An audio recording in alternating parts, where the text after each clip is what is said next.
IB TOK2 presentation created by me, Taylor Quick. To be or not to be a surrogate mother. What in the world is surrogacy? There are 3 ways of becoming a parent. Hopefully you are aware of the first one, as it is how you got here. My presentation will help you learn more about surrogacy, of course, through the facts, through telling the pros, and even through telling the cons. And all of this will be talked about through ways of knowing, mainly focusing on emotion and reason. And you can't forget the areas of knowledge. Surrogacy is an arrangement between a woman and a couple or just one person to carry and deliver a baby. In many cases, the process is an expensive, time-consuming, and emotional one. Women or couples who choose surrogacy often do so because they are unable to conceive or because they have experienced multiple pregnancy losses.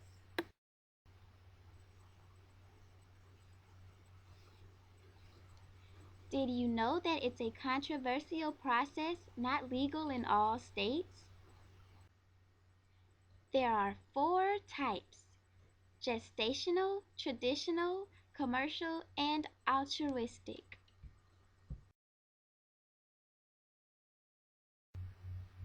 The surrogate mother is impregnated with the sperm of the commissioning father, so the surrogate mother is the biological mother of the child.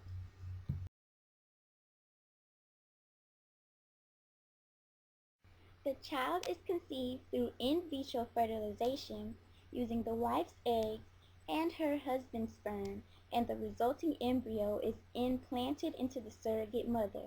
The surrogate mother makes no genetic contribution to the child. The advantage of gestational surrogacy is that the embryo is created from the woman's egg and the man's sperm, so it is biologically theirs.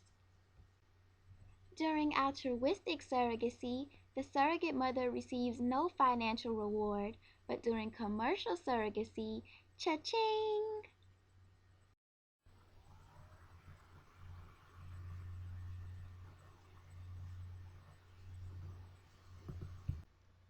So think about it. The surrogate mother carries the baby for 9 months, may vomit in the middle of the night, takes prenatal pills, you can't get tailored while you're pregnant, and goes to the doctor for checkups while the biological mother goes out to buy the crib, Pampers, and other items, basically only waiting for the baby to be born, while the surrogate mother becomes emotionally attached to the little blessing in her womb. So, what if the surrogate mother decides that she wants to keep the baby? That's where the contract comes in. The surrogate mother must sign the right to carry the baby, deliver the baby, and then give the baby back to the biological parents, surrendering all of the parental rights she would have otherwise. So, with this contract, the surrogate mother basically signs over that she's really going to give up the child. And the surrogate mother usually gets paid a lot of money, $10,000. Not enough for me, but if the contract isn't fulfilled, or if the surrogate mother backs out, then she gets nothing. 0. Oh.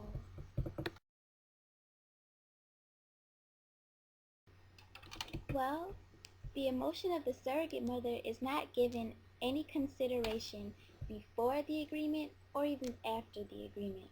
The surrogate mother has to hand over the child to its intended parents after the birth of the child without caring for her own emotions for the child.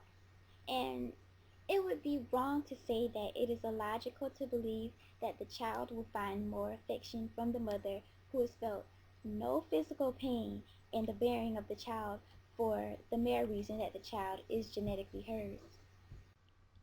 Let's pay attention to the personal effects that surrogacy has on Phoebe from season 4's Friends.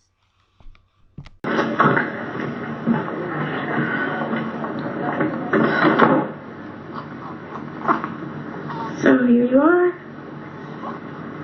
Seems like yesterday I was talking in that little petri dish.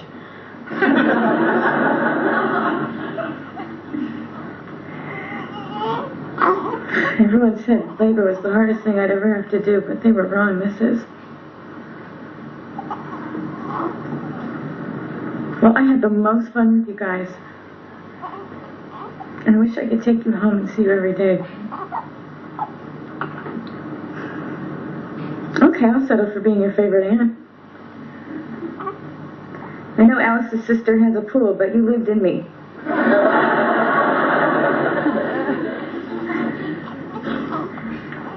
Okay, so we're cool. Yeah, we're gonna be great. Little high fives.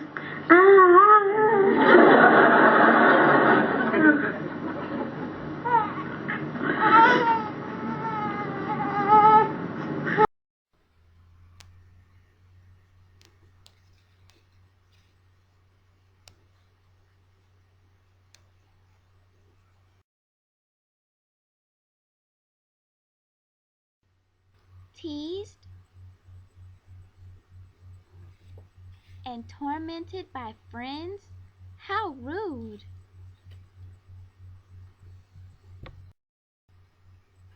Before individuals decide to go into surrogacy, it's best for them to sit down and think about how the child may be impacted in the future, because later on they are going to have to decide how to explain this process to the child, because they may have questions, and this process may impact the child in the future in a positive way, but also in a negative way. So that's something that the individuals should think about before they decide to actually go through with it.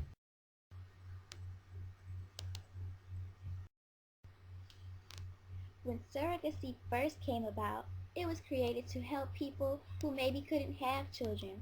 But now, the issue is, are people using it as baby selling?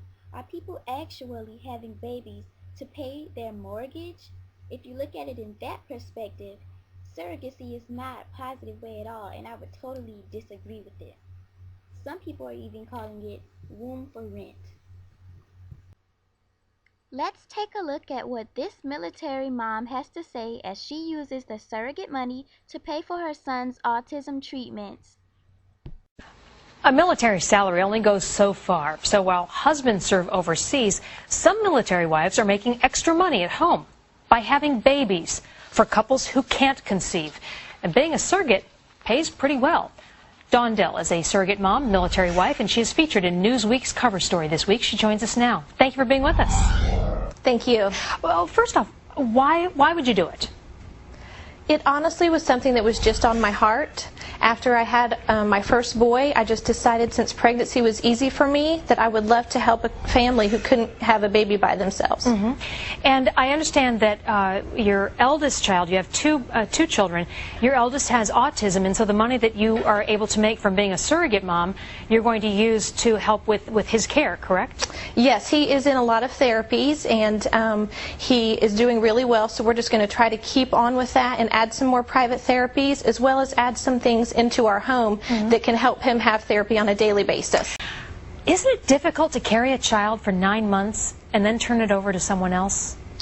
I think it would be difficult to do that if it were my baby, but this has never been my baby. It's not genetically related to me, so it's not really that I'm giving up a baby. It's more that I'm giving the baby back, since after I've been, cooking it for a good 9 months, and they get to have their baby back. That's an interesting way of looking at it. So you're able to make that separation in the feelings. I am actually going into this process and, meeting the couple and knowing them so well and just seeing their joy. We have to remember these couples come from a really long and hard journey.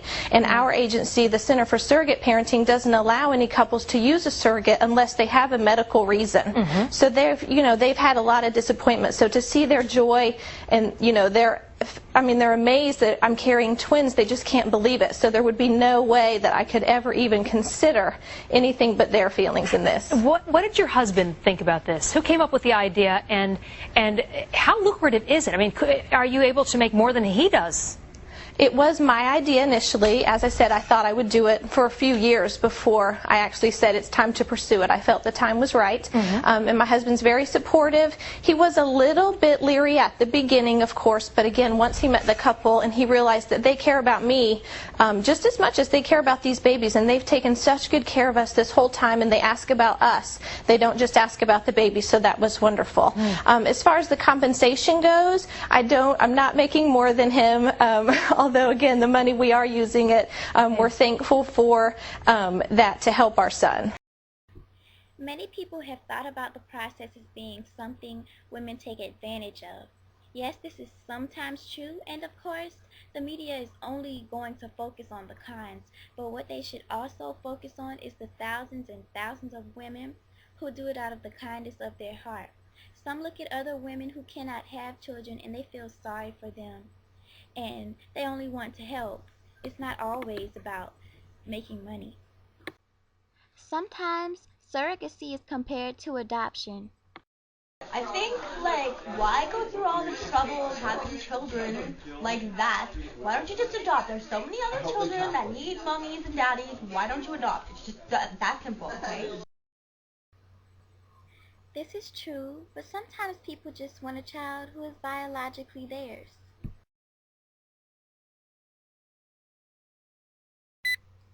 More male same-sex couples are now embracing gestational surrogacy to have a biological child, of course.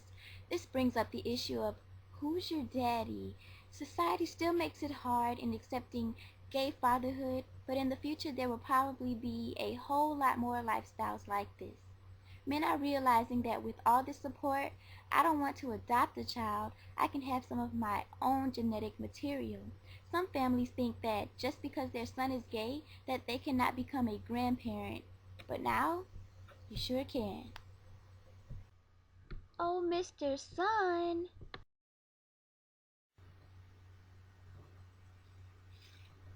Health benefits.